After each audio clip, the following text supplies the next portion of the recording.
Hello, my faithful friends and family, my beloved brothers and sisters. This is Angel City Ministries with our daily reading from the Daily Bible in Chronological Order. Today is February 8th, 2020, and we will begin with a note from the author titled, Moses Rebuked by Miriam.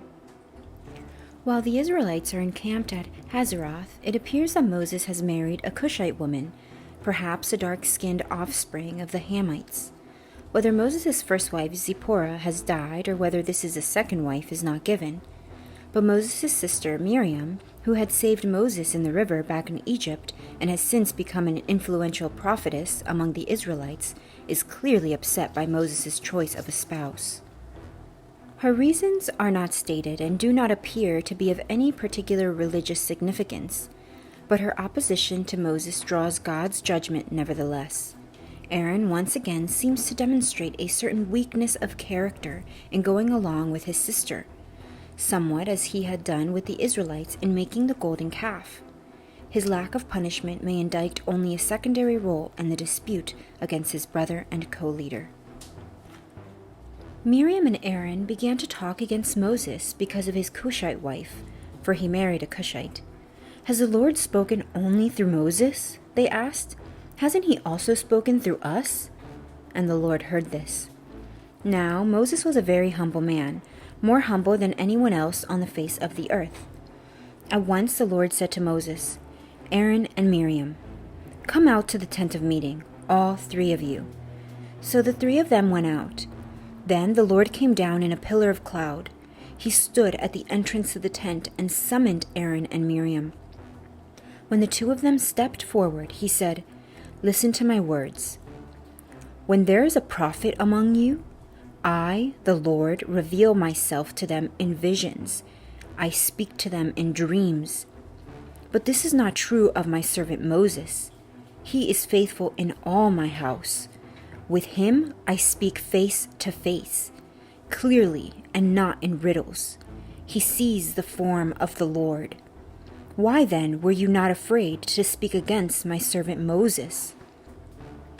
The anger of the Lord burned against them, and he left them.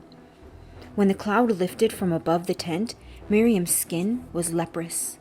It became as white as snow. Aaron turned toward her and saw that she had a defiling skin disease, and he said to Moses, "Please, my Lord, I ask you not to hold against us the sin we have so foolishly committed. Do not let her be like a stillborn infant coming from its mother's womb, with its flesh half eaten away." So Moses cried out to the Lord, "Please, God, heal her." The Lord replied to Moses, "If her father had spit in her face, would she not have been in disgrace for 7 days? Confine her outside the camp for 7 days. After that she can be brought back." So Miriam was confined outside the camp for 7 days, and the people did not move on till she was brought back. After that the people left Hazeroth and encamped in the desert of Paran. A note from the author titled, "The People Lack Courage." One of the most significant events in the early history of Israel comes just as the Israelites are preparing to enter in the land of Canaan.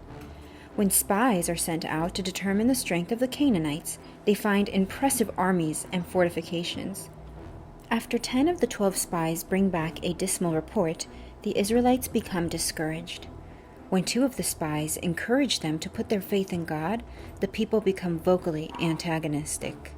For their disbelief, the judgment of God is that none of their fearful Israelites will enter into the promised land, and that the nation of Israel will wander in the wilderness for 40 years, letting death take its natural toll.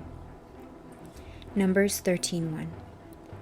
The Lord said to Moses, "Send some men to explore the land of Canaan, which I am giving to the Israelites. From each ancestral tribe send one of its leaders." So at the Lord's command, Moses sent them out from the desert of Paran. All of them were leaders of the Israelites.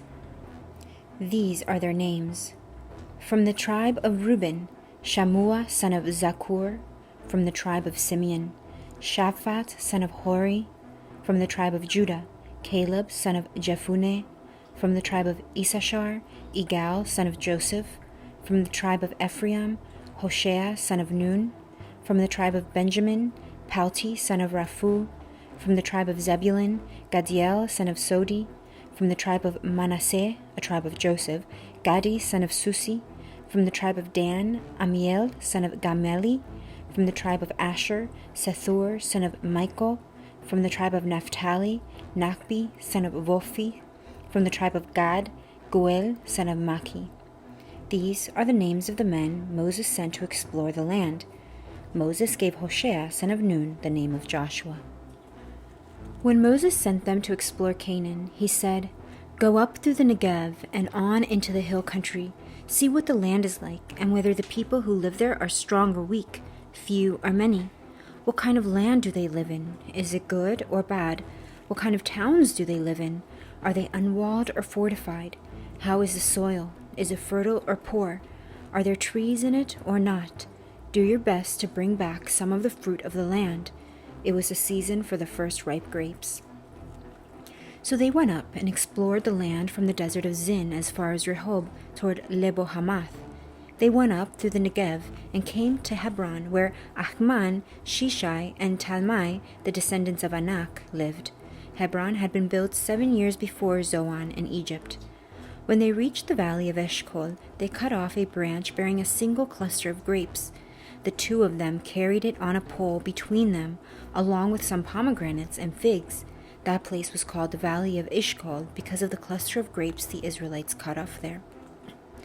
At the end of 40 days, they returned from exploring the land. They came back to Moses and Aaron and the whole Israelite community at Kadesh in the desert of Paran. There they reported to them and the whole assembly and showed them the fruit of the land. They gave Moses this account. "We went into the land to which you sent us, and it does flow with milk and honey. Here is its fruit. But the people who live there are powerful, and the cities are fortified and very large.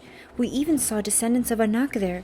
The Amalekites live in the Negev, the Hittites, Jebusites, and Amorites live in the hill country, and the Canaanites live near the sea and along the Jordan." Then Caleb silenced the people before Moses and said, "We should go up and take possession of the land, for we can certainly do it." But the men who had gone up with him said, "We can't attack those people. They are stronger than we are." And they spread among the Israelites a bad report about the land they had explored. They said, "The land was explored devours those living in it. All the people we saw there are of great size. We saw the Nephilim there. The descendants of Anak come from Nephilim. We seemed like grasshoppers in our own eyes, and we looked the same to them." That night all the members of the community raised their voices and wept aloud. All the Israelites grumbled against Moses and Aaron, and the whole assembly said to them, "If only we had died in Egypt, or in this wilderness! Why is the Lord bringing us to this land only to let us fall by the sword?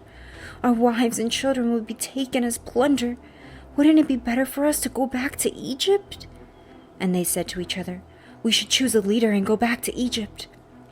And then Moses and Aaron fell face down in front of the whole Israelite assembly gathered there.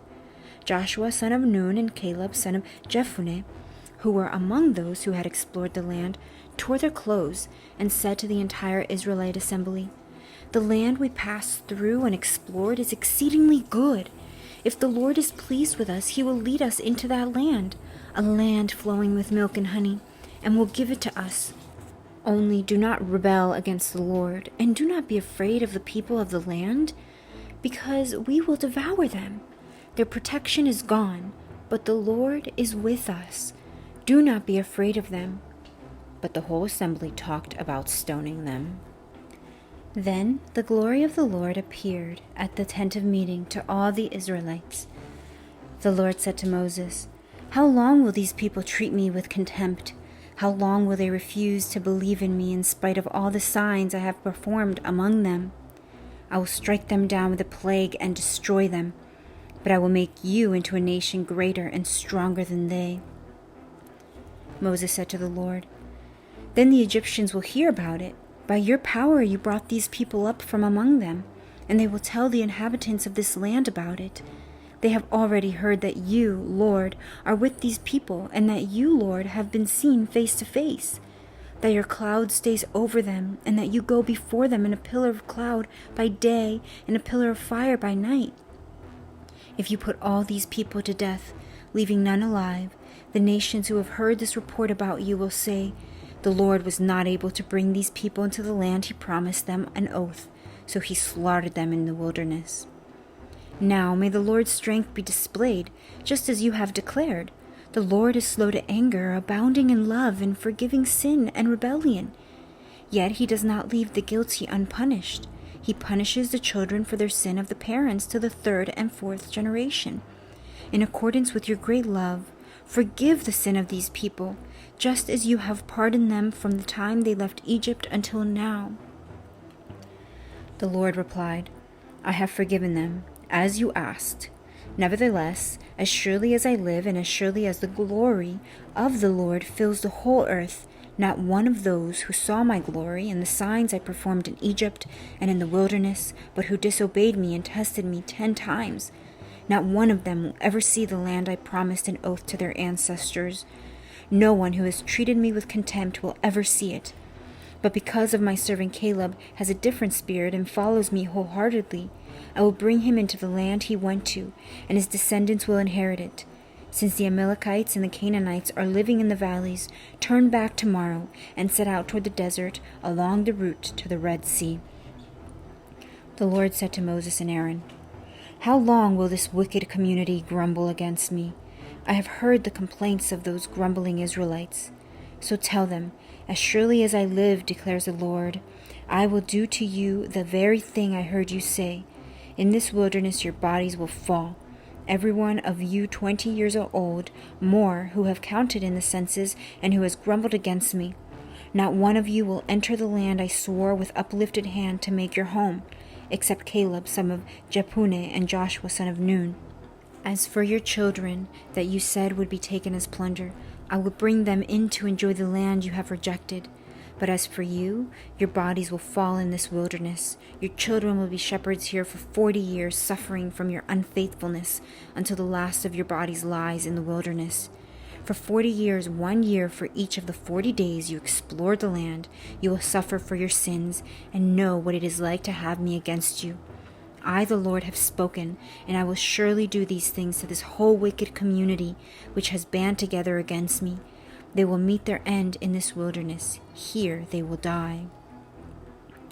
So the men Moses had sent to explore the land, who returned and made the whole community grumble against him by spreading a bad report about it, these men who were responsible for spreading the bad report about the land were struck down and died of a plague before the Lord. Of the men who went to explore the land, only Joshua, son of Nun, and Caleb, son of Jephunneh, survived. When Moses reported this to all the Israelites, they mourned bitterly. Early the next morning they set out for the highest point in the hill country, saying, "Now we are ready to go up to the land the Lord promised. Surely we have sinned." But Moses said, "Why are you disobeying the Lord's command? This will not succeed. Do not go up, because the Lord is not with you. You will be defeated by your enemies, for the Amalekites and the Canaanites will face you there. Because you have turned away from the Lord, he will not be with you, and you will fall by the sword." Nevertheless, in their presumption they went up toward the highest point in the hill country, though neither Moses nor the ark of the Lord's covenant moved from the camp. Then the Amalekites and the Canaanites who lived in that hill country came down and attacked them, and beat them down all the way to Hormah. That concludes our reading for today in Numbers 14, verse 45. Thank you, my friends and family, for tuning in once again. And as always, if you have any questions, please contact us at angelcityministries@gmail.com. That's angelcityministries@gmail.com. I love you. God bless you. Shalom.